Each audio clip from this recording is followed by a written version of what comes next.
you foresee the infield? Mix and match. I mean, both Tove and Maness can both play short real well, and they can play anywhere else I need. We'll move Jimmy around. Polanco's going to play a lot of second, probably a little bit of third. Might find himself at short once in a while. Britt will rotate him around third and second, and maybe some outfield. It's going to be a challenge for me, and there's these situations a lot of times when you break. A lot of these guys come with instructions, okay, and organizationally, here's what you're going to do. And then there's other guys that you rotate and you mix and match, a lot like we did last year, Kev, with Dee and Marty and those guys. Win a job, keep playing, and make the most of your opportunities, and we'll see where we go with it. So, there's a little bit of both there. But I think Vargy and Ronaldo obviously spend the bulk of the time at first, depending on what we do in the DH spot, and what we do in the outfield. So as I sit here, it's something good for me to have because I've got some flexibility, and we'll see how it plays out. Sorry, just back to Walker. I mean, he strikes out a lot. Is that who he is now? Is that who? Well, I mean, it's with that kind of power, the more contact you can make, the better. Is he going to go from 150 or 40 or whatever to 60?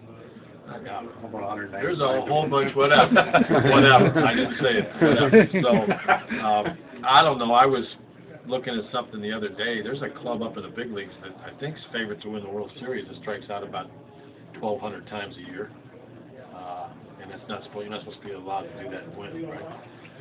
Look, and you work, but he's going to strike out some, we'd love to cut it down some, and as he gets more experience, hopefully he makes those adjustments. But gosh, Kev, how many big home run hitters, they strike out? But obviously the goal would be, he's proven what kind of power he's got is to limit that. And it's not just making contact all the time, it's learning to spit on pitches and to lay off stuff that's out of the zone. Sometimes you guys are throwing great curveballs. How do you hit a good curveball? Don't swing at it. You can't hit it anyway. They talk about Blyleven's curveball. What do? He can tell you it's coming. If it's a good one, you got a chance. So there's a lot more to it than just hitting stuff, and an elevated fastball, all the other chase pitches that he's going to be a boost with. He has to be a guy who pitchers fear. Oh, you make a mistake, I would. That's a heck of a presence. I don't know, what's he averaging, 30 home runs a year for the last few years, whatever it is. It's a really nice number. And so, yeah, there's good with the quote-unquote bad when you start talking about strikeouts. And he can change a game very quickly, more so than most of the people I've had in a while. And that's impressive. Where do you envision batting him? I don't. And it's so funny because I've been between the bullpen and my lineup. I normally have a pretty good feel right now, and I think you guys have been around me. As we sit here, I got no idea. I have a pretty good feel for who's going to be in it, but I have a number of options, and I got to look at matchups and see if they're throwing a left-hander or right-hander or so. He'll be in the middle of the order somewhere. It's fun. It's a great situation when you've got four instances. You've got a Beresford and a Ronaldo Rodriguez who just happen to be like co-MVPs last year, right? Not bad. So those guys are experienced guys at this level. Vargy's had major league time. We've got some experience to play around with. Mastro, Britt, we got some experience to play around with where to start the season, those kids might not have to be in the middle of everything. Maybe they hit 5th and 6th. Maybe they hit 6th and 7th. Captain, maybe they hit 2 and 7. Maybe they, so. But it's funny. I was talking to my hitting guy earlier, and I told Chad, I said, give me four lineups tomorrow. And he goes, what? And I said, I want to see 2 from the left, 2 from the right, and then we'll match that up against what I'm looking at and see where we go. Well, you also I hope the kids. I hope it doesn't matter. It doesn't matter. I think we're gonna have a deep lineup. I think we're gonna have damage at the top and the bottom of it, possible. And that's always a valuable thing for any manager. You also added more power to the lineup this year? I would think so. I would think so. I think coming out of camp last year, and then some of the people that came through here, we were expecting a little bit more. I mean, Pint had a rough year. RC didn't have his act together. You know, Ronaldo had a nice power year, but you know, when you look at Walker just to start with, and Vardy, you know, if they do their thing, that's pretty good. You know, Kep, I think he hit 9 last year. He hit some balls out of the ballpark. So there's a little bit more of that, you know, double damage, maybe as much as strict home run damage. But look, if Walker makes his adjustments and handles this league like he has the other ones from purely a power standpoint, and if somebody can give you 25 or 30, that usually means your club's going to have a little more power. You don't get that guy very often.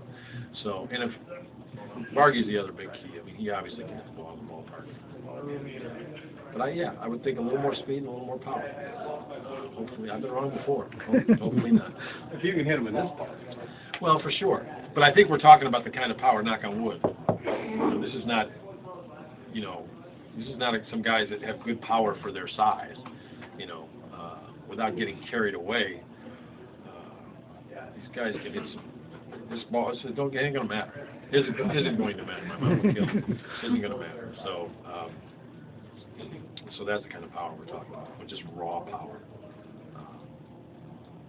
You know, it'll be a lot more fun for him probably in Charlotte, but the ballpark shouldn't hold him when they square it up. Q, I stepped in here late, but I know you were talking about the young guys. Just kind of dealing with their psyche, because you know that they're not going to jump right in and and start ripping the hell out of the ball. Well, they might. Yeah. And they might. I mean, it's so funny because you start going, well, what are we going to do if this? How about what are we going to do if they just get off on a tear and start tearing up the league? Because that can happen too. And you know, you just don't always assume that the lull's going to come right out of the gate. Now, maybe they get out of the gate as people in this league are learning them, and then the second go around is a little tougher because people start changing the way they attack them. But you know, when you come out of AA, which is, you know, they've seen unbelievable stuff. I mean, at that level, you've got all sorts of guys throwing in the mid-90s. You got guys with breaking balls from hell. And now you come here and you get a little bit of that, but you get a little bit of veteran stuff where, you know, that 2-0 pitch isn't necessarily a fastball. So these are the kind of adjustments. But they've been to big league camp. There's plenty of exposure that they've had to at least get them ready to try and make the adjustments and see what you. But I think if you come to this league and you go, okay, God, I got to make a bunch. No, go hit, go play. These guys will let you know what you have to do, and that's the goal. And I think you show up confident in your ability and confident in your approach, and then see where you go from there. That's the biggest jump, obviously, between AAA and AA. Obviously, the veteran guys. I would think so. I mean, they just pitch you here more so, I think, than they do in AA. They get you with great stuff. But if you reach this level, you can hit 95. You don't get up here. If you can hit a fastball, you usually don't make it here. Okay, and so if you've proven you can do that now, let's see how you do with the mix that they're going to challenge you with. Keeping in mind that makes it even better or worse, depending on if you're the hitter when you get to the next one. This organization for a long time has been about prospects. As these guys mature and you find out more about what they are and less about what they might be, how much more stable does the organization feel, you know, top to bottom? Well, I can't speak for Terry. I just have the experience of being with some very good young talent. I mean, my career, I've had a lot of fun. I mean, the talent that came through Oakland and Montreal in the years I was there was unbelievable. And the Yankees, for my year there, had some young, and now I see it here. And there's nothing better than to be involved in the minor leagues when this is happening. And the ebb and flow and why that happens, I think, is fairly obvious. If you have some down years, you pick high. If you're scouting people, do a good job, then you can put yourself in position. You watch it in Miami. The cyclical thing. Well, we're on a real good cycle right now. The scouting department's done a fabulous job. I think from my brief time here, the development staff does a great job, and the kids come to play. You know, I had a veteran club last year that was just a great group to be around. Now we've got a few of those guys back. We had some young guys, but I sense the same type of professional approach. These guys will give themselves a chance to succeed. Well, if you've got good talent, and that's the way they come about their profession, you feel pretty good about it. So I don't think there's any reason to feel anything but good. And as that season goes on up there, and some of these kids get ready here, there's nothing better than to be able to pluck good young talent from your system to get you through a season.